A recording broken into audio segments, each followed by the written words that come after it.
আমি বহুবার এসেছি নাটকের শো করতে। আপনারা যে যাদের এখানে কাছাকাছি বাড়ি তারা জানেন থিয়েটার হয়, হয়তো আপনারা দেখেছেন কিভাবে হিন্দু বিরোধিতা, ভারতীয় সংস্কৃতি বিরোধিতা ওই নাটকগুলোর মধ্যে দেখানো হয়, বামপন্থীদের দ্বারা প্রপাগান্ডা চালানো হয় এবং ভারত সরকারের লক্ষ লক্ষ কোটি কোটি টাকা অনুদান আছে। আমি নাম করে করে বলতে পারি, এক একটা নাটকের, এক একটা ডিরেক্টরের, এক একটা নাট্য দলের নাম করে করে বলতে পারি। মঞ্চে উঠে সংলাপ দেয়, একটি নাটক হয়, হেসে হেসে উল্টে পড়ে যাবেন আপনারা। এই মঞ্চে, একাডেমি চত্বরে, বিভিন্ন মঞ্চে নাটক হয় এবং যেরকম ভিড় করে আছেন সেখানে লোক দেখে। সেই নাটকে কি হয় জানেন? দেখানো হচ্ছে সীতা, আমাদের সীতা মাতা অগ্নিদগ্ধ অবস্থায় উঠে আসছেন, উঠে এসে আরেকজনকে বলছেন, সংলাপ দিচ্ছেন, ওই পাষণ্ড রাম আমাকে পুড়িয়ে দিয়েছে, তুমি এই কথা দেশবাসীকে জানাবো। আমাদের আছে, আমাদের রামায়ণে, আমাদের পবিত্র রামায়ণে এইসব সীতামা এই কথা বলছে। দুঃখ লাগবে শুনলে আপনার আমার মুখে, আমার কাছে সমস্ত তথ্য আছে। আপনারা চাইলে আমি কারো নাম এখানে মঞ্চে করবো না, বাইরে গেলে জিজ্ঞাসা করবেন, পরপর নাম বলে দেবো। দুঃখ লাগে, যন্ত্রণা হয়, কান্না হয়, এইগুলো করার জন্য ভারত সরকারের টাকা পায়। আরো দুঃখ লাগে কোথায় জানেন? ওই সব ব্যক্তিরা আমাদের সংগঠনেও ঢুকে আছে, আমরা তাদের আটকাতে পারিনি, আমরা সচেতন হতে পারিনি। আমরা ছেড়ে দেবো হিন্দুরা যারা আমাদের সংস্কৃতিকে, আমাদের রামচন্দ্রকে, আমাদের সীতা মাতাকে এই ধরনের কটূক্তি করছে, আমরা তাদের ছেড়ে দেব? তাই আমাদের সচেতন হতে হবে। শুধুমাত্র আবেগে ভাসলে হবে না। বিংশ শতাব্দী, 2025 সাল চলে এসছে, এখন আর আবেগের যুগ নেই। এখন আপনাকে বুদ্ধি, এটা তো যুদ্ধ। তাই এই যুদ্ধে জিততে গেলে আপনাকে আরো বুদ্ধিমান হতে হবে, আরো শক্তিশালী হতে হবে। আমাদেরকে ওই সিস্টেমের মধ্যে ঢুকতে হবে। ক্লাস 3-4 এর বই পড়বেন, ক্লাস 3-4 এর, আমি বলে দিচ্ছি আপনাদের। ওখানে খালি অঙ্ক দেখবেন, কয়েকটা অঙ্ক আছে। রামের কাছে 2টি আপেল, রহিমের কাছে 5টি আপেল। শুনে নিন আমার কথা।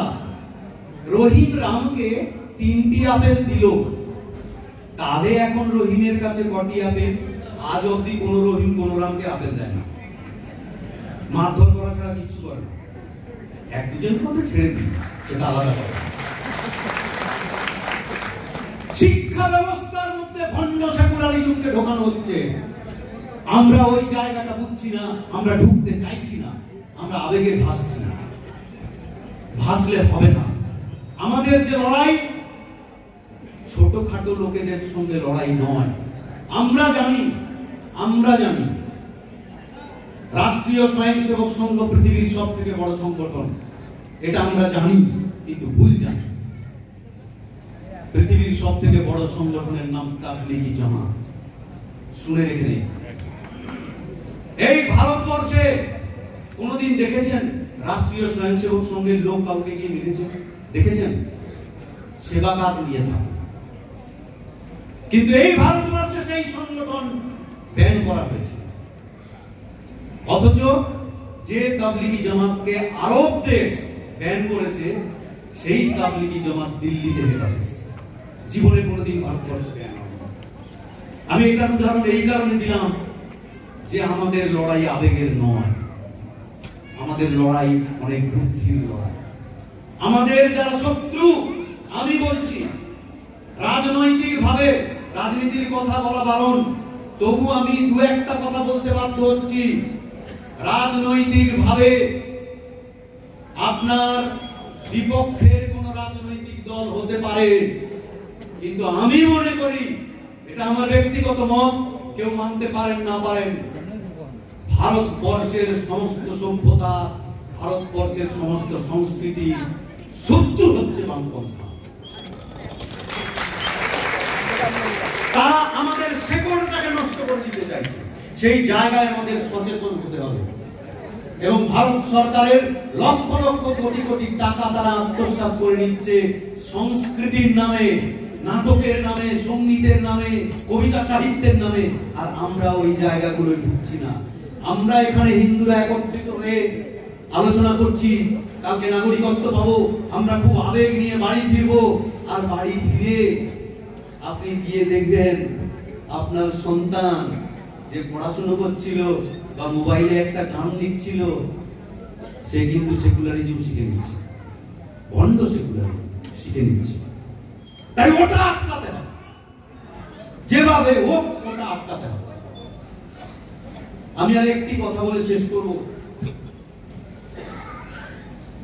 পরম পূজনীয় কার্তিক মহারাজেরই কথা, যেখানে যাই আমি এই কথাটা বলি, আমার মনকে আন্দোলিত হয়। শহরের মানুষেরা দেখবেন, শহরে কেন সব জায়গাতেই কুকুর পোষে, বড় বড় বিদেশি কুকুর হয় না, এইসব অ্যালসেসিয়ান বাঘের মতো দেখতে কুকুর পোষে।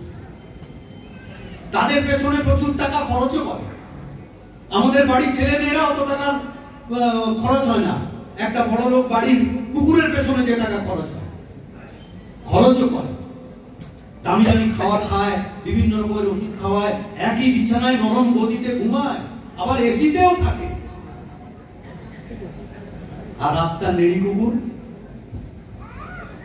এর বাড়ি ওর বাড়ি এটো খায়। এই দোকানে গেলেন, একটা রুটি খেলেন, একটু ছুঁড়ে দিলেন, আয় আয় আয় আয় লালি খা বলে ফেলে দিলেন, সে চেটে চেটে খেয়ে পড়ে থাকে। কিন্তু আপনার পাড়ায়, আপনার বাড়িতে যখন চোর আসে, ওই ধনী বাড়ির ওই অ্যালসেসিয়ান কুকুর, যার পেছনে এত কোটি কোটি টাকা, লাখ লাখ টাকা খরচ হয়, কোনো কাজে লাগে না, কিন্তু এই নেড়ি কুকুরটা আপনার পাড়ায় যখন চোর আসে, ঘেউ ঘেউ করে জাগাতে থাকে, জাগো জাগো।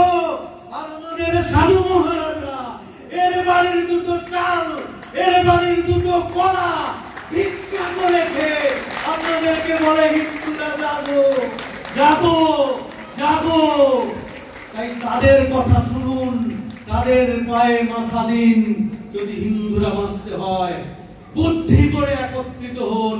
আজকের সময়ে আবেগের থেকে বুদ্ধি করে একত্রিত হওয়ার প্রয়োজন আছে। ধন্যবাদ।